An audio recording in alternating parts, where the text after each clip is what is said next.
বড় গুনাহ করেছি, এমন এক বড় পাপের কাজ করেছি যে পাপের কাজ করার কারণে আমার উপর হদ জারি করা জরুরি হয়ে গেছে। কিছু কিছু গুনাহ আছে ইসলামে, যে গুনাহগুলো করলে মানুষের প্রতি হদ জারি করা জরুরি হয়। যেমন কেউ যদি বিবাহিত অবস্থায় জিনাহ করে তাহলে তার হদ কি?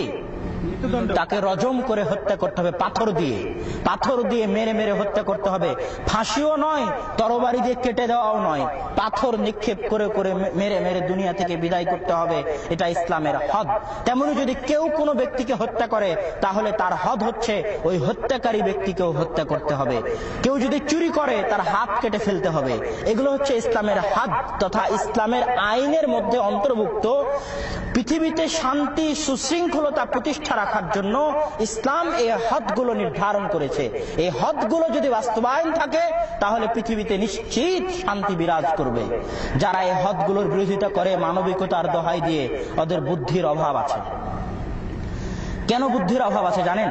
আমি একটু অন্য প্রসঙ্গে চলে গেলাম, তাও বলি কেন বুদ্ধির অভাব আছে। যারা বলে যে এই যে রজম করে হত্যা করতে হবে, কত একটা মানুষের তো মানবিকতা থাকা উচিত, পাথর দিয়ে মেরে মেরে হত্যা করবে একজন মানুষকে।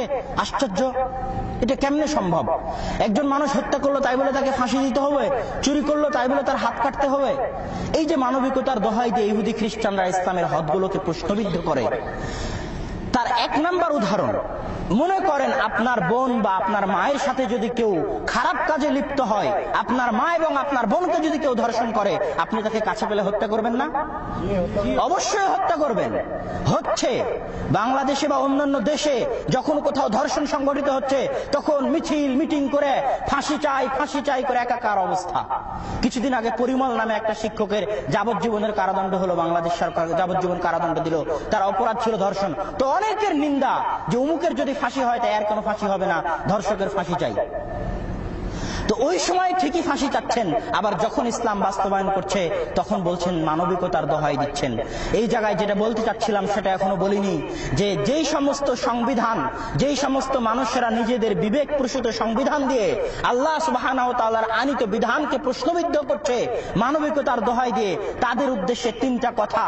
যারা নিজেরা সংসদ ভবনে বসে আইন তৈরি করেছে, আইন প্রণয়ন করেছে, বাংলাদেশের হোক, ভারতের হোক, আমেরিকার হোক, ইংল্যান্ডের হোক, তাদের উদ্দেশ্যে তিনটা কথা। আপনি যে আইন প্রণয়ন করেছেন, আপনি কি নিশ্চিত জানেন যে এই আইন প্রণয়নের মাধ্যমে বাংলাদেশে শান্তি ফিরে আসবে? আপনি কি ভবিষ্যতের খবর রাখেন? যে সমস্ত 300 জন সদস্য, 360 জন পার্লামেন্টের সদস্য, তাদের উদ্দেশ্যে জিজ্ঞাসা যে আপনি কি ভবিষ্যতের খবর রাখেন? ভবিষ্যৎ কি আপনি নিশ্চিতভাবে বলতে পারেন যে এই আইনের মাধ্যমে বাংলাদেশে শান্তি প্রণয়ন হবে? আপনি পারেন না, তাই তো 14 বার সংবিধান সংশোধন করেন।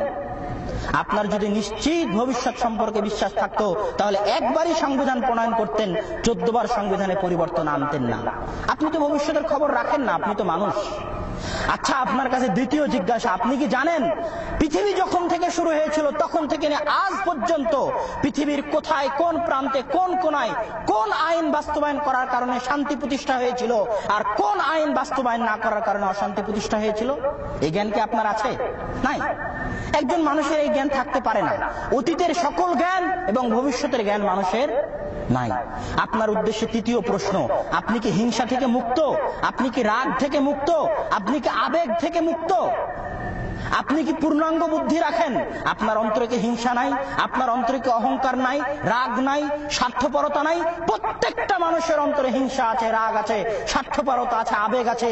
আর জেনে রাখুন, আবেগ দিয়ে, স্বার্থপরতা দিয়ে, হিংসা সম্পূর্ণ বিবেক দিয়ে কোশ্চিনকালেও পুরো মানব জাতির জন্য স্বয়ং সম্পূর্ণ ভারসাম্যপূর্ণ আইন প্রণয়ন করা সম্ভব কোশ্চিনকালও নয়। কিন্তু একজন সত্তা আছেন, যেই সত্তা অতীতের সকল জ্ঞান রাখেন, ভবিষ্যতের সকল জ্ঞান রাখেন, যার কাছে দুনিয়ার সকল মানুষ সমান।